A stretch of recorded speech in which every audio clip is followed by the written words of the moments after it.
আপনি আপনাকে অনেক গুরুত্বপূর্ণ মনে করেন, আমি আমাকে অনেক গুরুত্বপূর্ণ মনে করি। আমি মনে করি যে আমার বিবি, এই বিবি আমি না থাকলে তার কি হবে। একটা ভুয়া চিন্তা, একটা মিথ্যা চিন্তা। আপনি না থাকলে তার আরেকটা বিবাহ হবে, সেখানে সে থাকবে।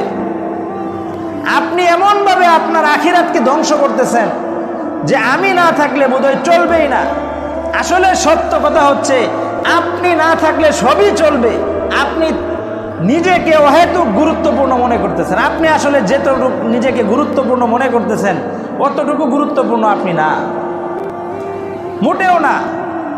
আপনি মনে করেন আমি না থাকলে এই চাষবাস কে করবে, আমার 70 কাঠা জমি 80 কাঠা জমি, এই জমির চাষ কে করবে। আল্লাহর কসম, আপনি এই বছর মারা যান, সামনের বছর আধা কাঠা জমিও বাকি থাকবে না, সবগুলোই চাষ হবে। কথা বলেন ঠিক কিনা?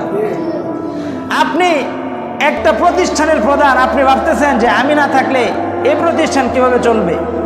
আপনি মারা যান, এই প্রতিষ্ঠান চলবে, একদিনও বন্ধ থাকবে না।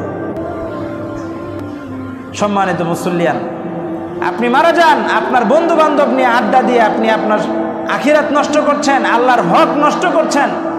অথচ আপনি আজকে মারা যান, আপনার বন্ধু বান্ধব আজকে না হলেও কালকে পরশু আবার তারা পার্টি দিবে, আবার তারা এরকম ফুর্তি আমোদের মধ্যে মত্ত হবে, আপনার কথা মনে রাখবে না। যে বন্ধুদের পিছনে পড়ে আপনি আপনার মূল্যবান সময় নষ্ট করছেন, আল্লাহর হুকুমকে নষ্ট করছেন, ওই বন্ধু বান্ধব আপনাকে মনে রাখবে না, 2 রাকাত নামাজ পড়ে আপনার জন্য দোয়াও করবে না।